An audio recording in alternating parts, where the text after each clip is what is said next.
Good evening, Cinzia, and welcome to Design Dialogues hosted by Fabulous. This is your host, Bhavya, and today we have the pleasure of speaking with Cinzia, the founder of Moretti Interior Design London. Just to give a brief introduction about your studio, based in West London, Moretti Interior Design is an award winning luxury interior design studio specializing in holistic and biophilic design. Inspired by biomimicry, their philosophy integrates nature, psychology, and cutting edge design principles to craft bespoke interiors that enhance well being and elevate lifestyles. Led by dynamic duo Michelle and Cinzia, supported by a talented group of interior specialists, they create highly personalized spaces that reflect their clients' unique personalities and aspirations. From lighting design to bespoke furniture, their meticulous attention to detail ensure timeless elegance and functionality in every project. So, thank you so much for joining us, Cinzia. Thank you for inviting me. So before starting the questions, I would like to inform you that this interview will be published on the website of Fabulous. So sign up to the Fabulous website and you'll get the access to watch this interview. So shall we proceed with the questions? Of course.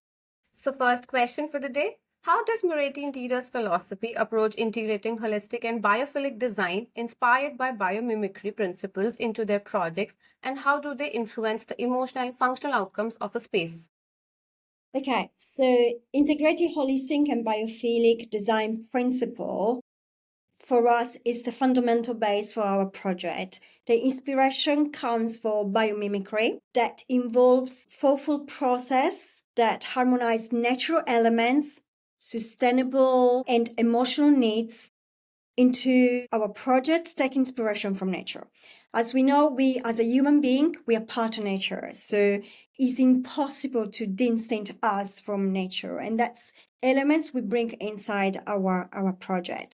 So we get inspiration by patterns and we translate them into design. For instance, we emulate things that we see in nature, I don't know, honeycomb patterns or leaves patterns, everything that we see in nature that is part of, is inside our instinct, and we just introducing with patterns inside our project. The materials we use, we're trying to use not toxic materials, so natural materials, wool, silk, cotton, linen, all those materials that when you touch it, you have a direct connection with nature, and they're found in nature. We try to use lots of wood, marble, everything that is organic. We're trying to put in our projects. Of course, that comes as well in a brief. It depends on what the client is inclined in terms of materials. But that is pretty much what we're trying to direct in terms of material we use. Important things in terms of biomimicry and biophilic, it's incorporating the outdoor in.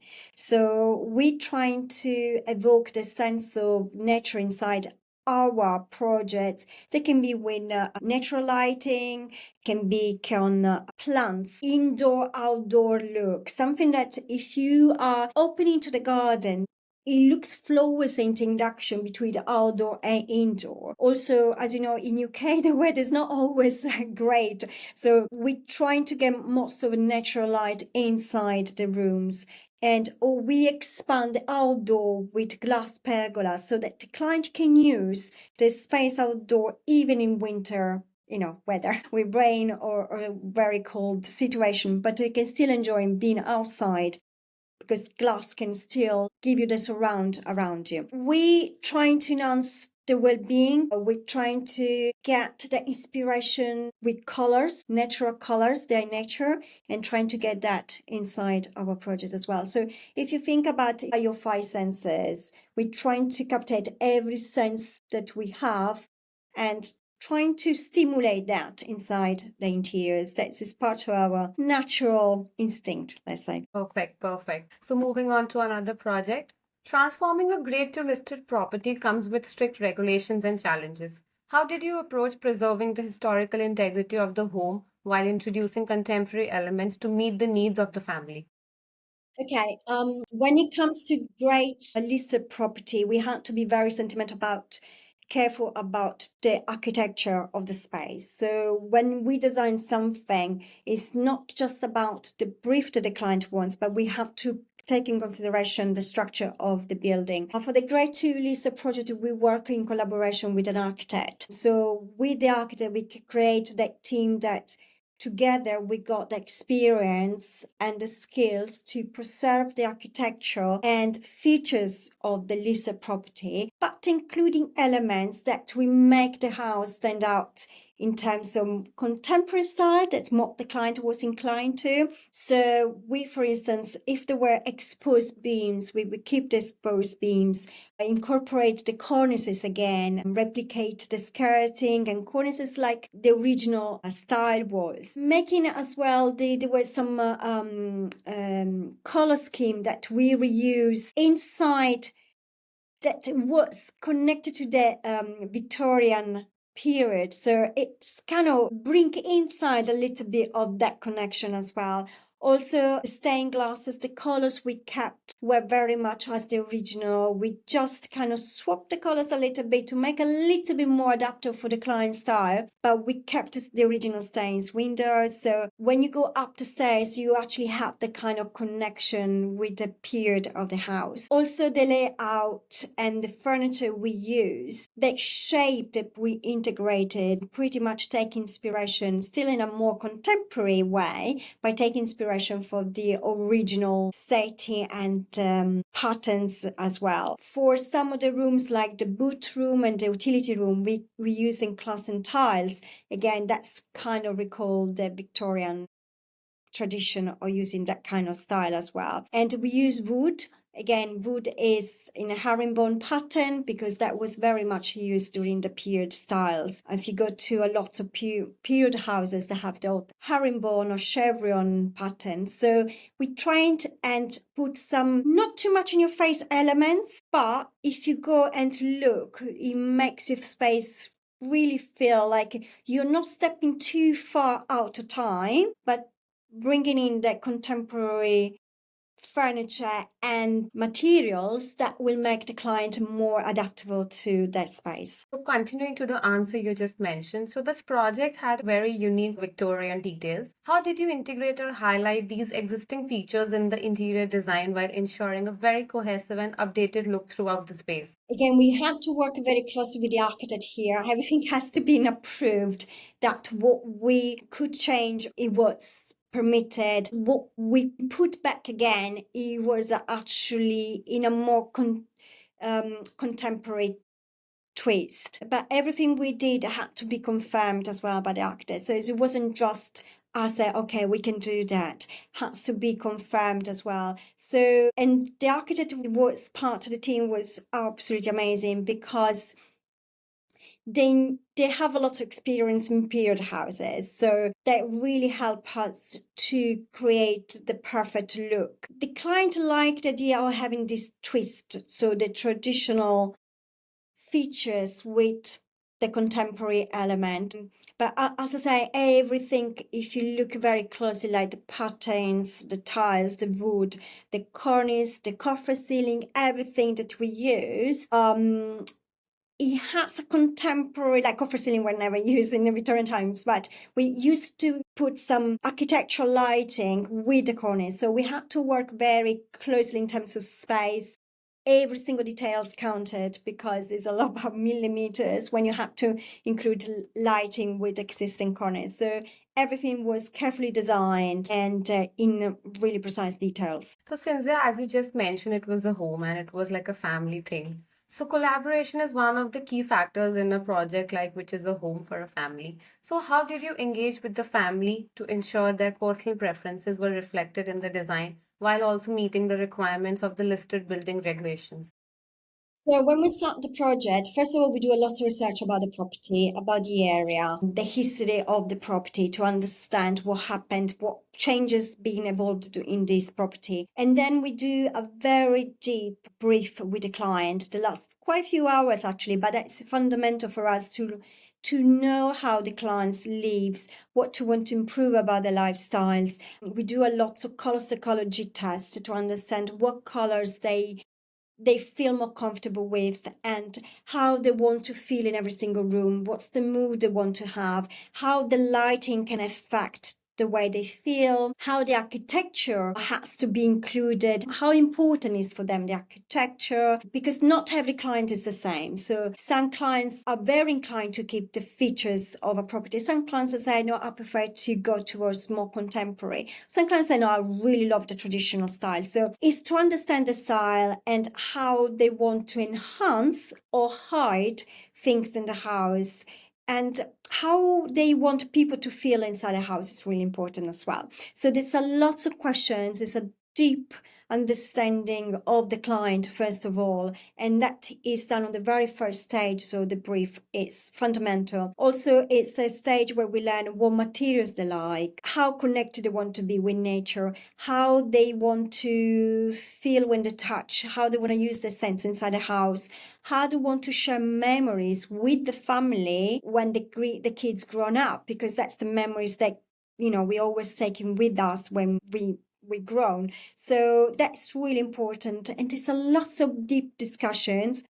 And most of the time, I had to be honest, the client is like in a journey, so they really learn or get asked questions they probably never asked before. So they really learn how to want to change the way they were living, how to want to improve the lifestyle. So it's not just about, oh, that looks pretty, I want something that looks elegant and a set. It's really much more into that, because everything can look elegant but has to look practical for the people they live in, has to give us, they have to have a feeling. So every single space need to give them an emotion, and that's really important. That comes with a brief. So, looking over the very impressive portfolio of your studio, Cynthia, as your designs are very deeply personal, so with the focus on creating storybooks for your clients' lives, could you share how this storytelling approach enhances the design process and helps achieve spaces that truly reflect individuality? Everyone has a different story to tell. And most of the time, when they buy a property, as soon as they step inside the house, they have a feeling. And that feeling is probably what led them to choose a property among others. So when they start the design process, it is really storytelling, what they want to say with that property they bought, what that means to them, how long they're going to live there. Are they going to have a family there, or it's just a temporary house? But if it's a temporary house, why? What is it missing? What do you want to achieve at the end? So everyone tells a story. I say it's like an open book. And when someone entered that property, that dwelling, they have to understand what is the story of the people they live in. And you can perfectly understand, if the design is done properly, you can understand straight away how they live, what they like, what emotions they want to feel. And when you enter that space, it's like you're sharing that emotion that the client sharing. So that is really important. And everyone is telling a story. And the house is the first space where you actually tell a story. It's a space everyone grown up in a house. So there's a lot of story that we bring with us. Some story you want to continue to tell, some story you want to hide maybe, but everyone tells a story, and the first space where we have memories is inside a house. So, the Oxted Penthouse project interior showcases luxurious finishes and bespoke furniture.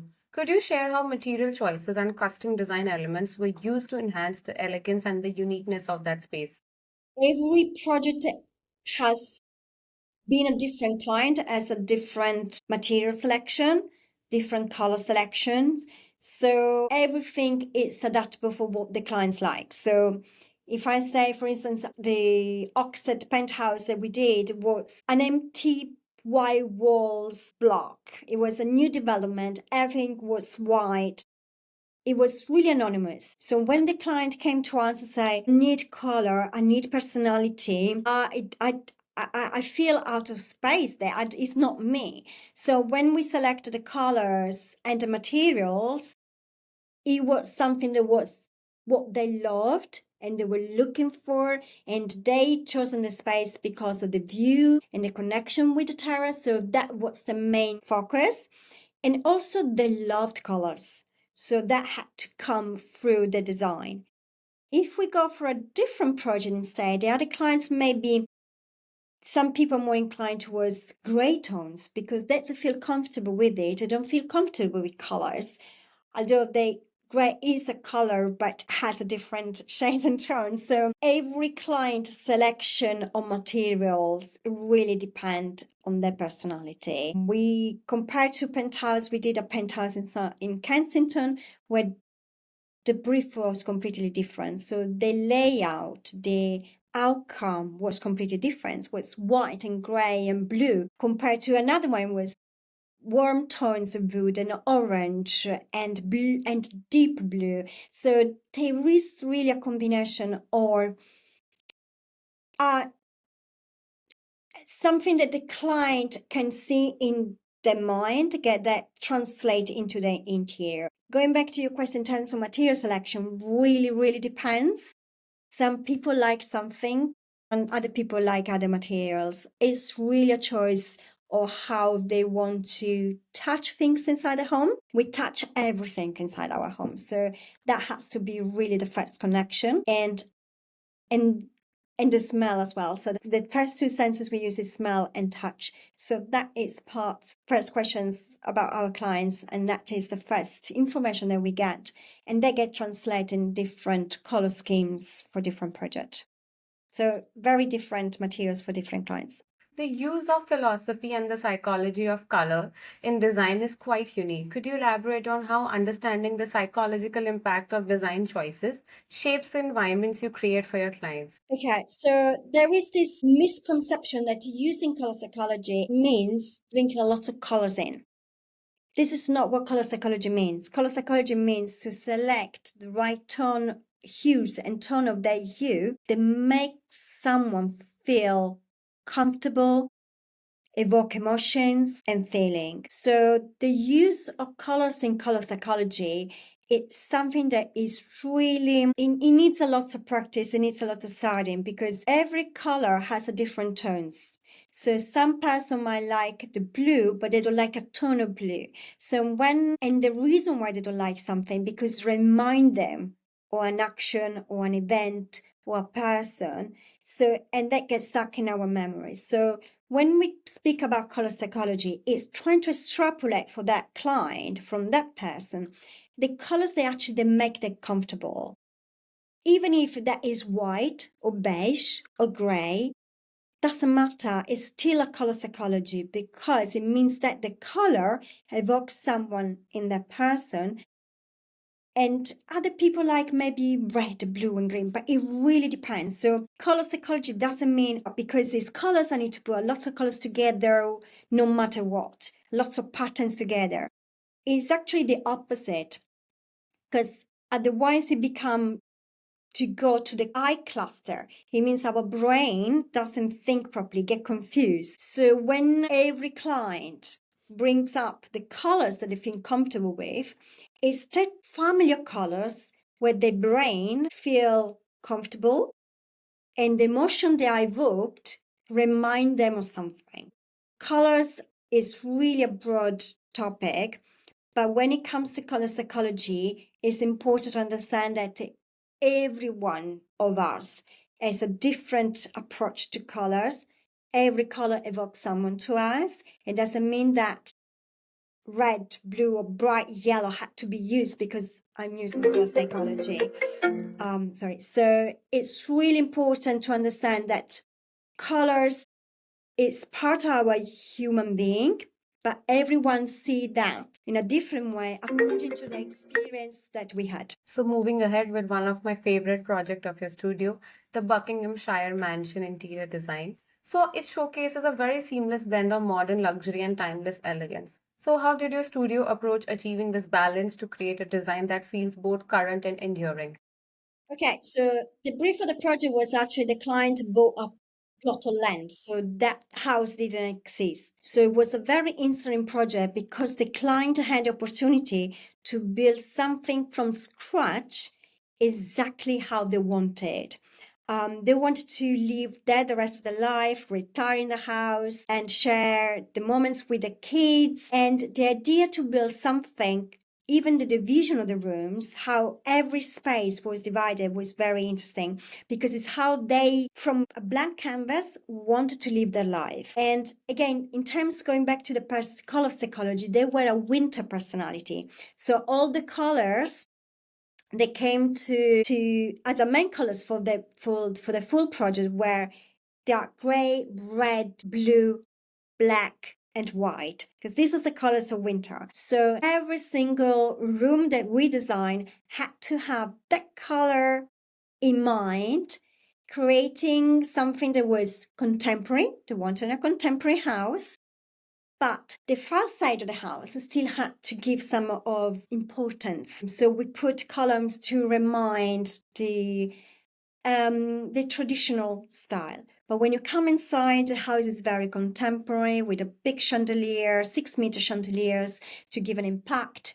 The space are very important. They want a sense of space. Every single room is very bright.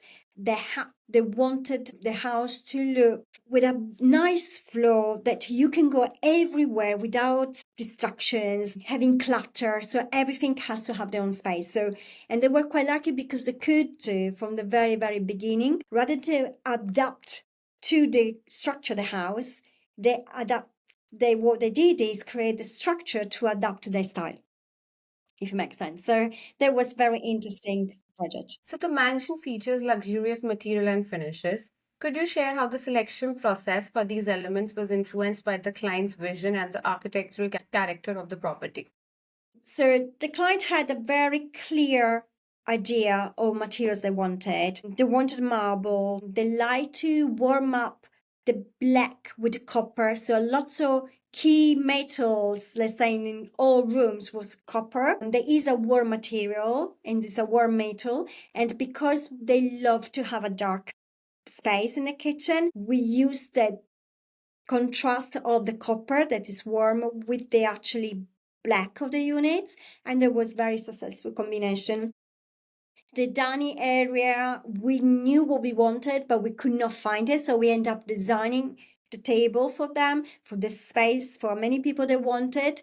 When to select exactly the tabletop we wanted, creating a trim, introducing the copper again. We really tailor-made the space how we wanted, putting the red as one of the primary color of their personality. Also, because the rooms were quite big, we're trying to divide the space in different zones, because although we do like big spaces, as a human being, we feel comfortable and cozier in a small cocoon spaces. So it's always good to divide the spaces for different activities.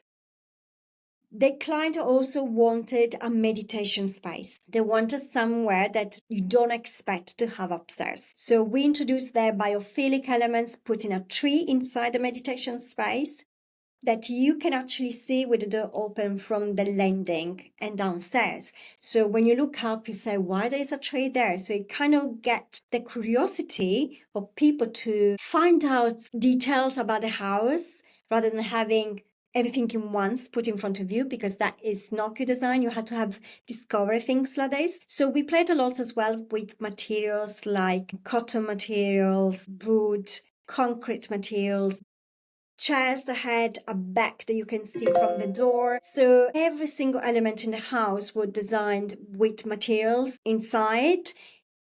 They had to be luxurious materials, but kind of quite luxury, so they were not in your face, but they were very carefully selected, and the view of the material was the focal point for every single. So moving ahead with the last question for the day. So with the vast experience in varied type of interior projects, how does your experience say about perceiving the current landscape of interior design industry, and what opportunities or challenges do you foresee shaping the future of the business, particularly in terms of innovation, sustainability, and the client expectations? So clients are getting more and more knowledge about the change of materials in the market, but also clients are learning how to live better. So they're learning how slow design, like buying something that really lasts the time and it's not something that you will replace tomorrow in a few years' time. It makes much more sense. they invest in more quality items. Quality items, they're more keen about sustainable products.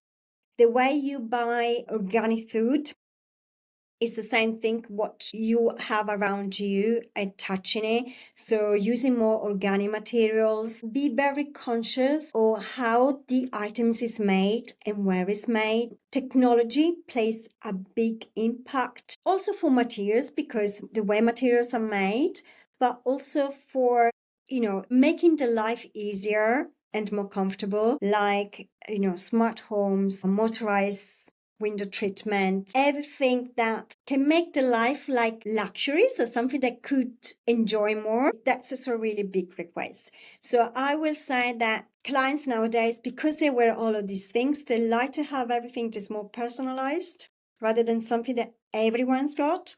So they like to have bespoke, they like to have the choice or having an item to say, I know the story of the item, I know how the item is made, I know who is made, and I know why I'm made in that way. So at least my clients have become very conscious about what they select inside their home. And that makes, I think, our job as interior design even more precious because we have the duty to advise them on what is also more sustainable.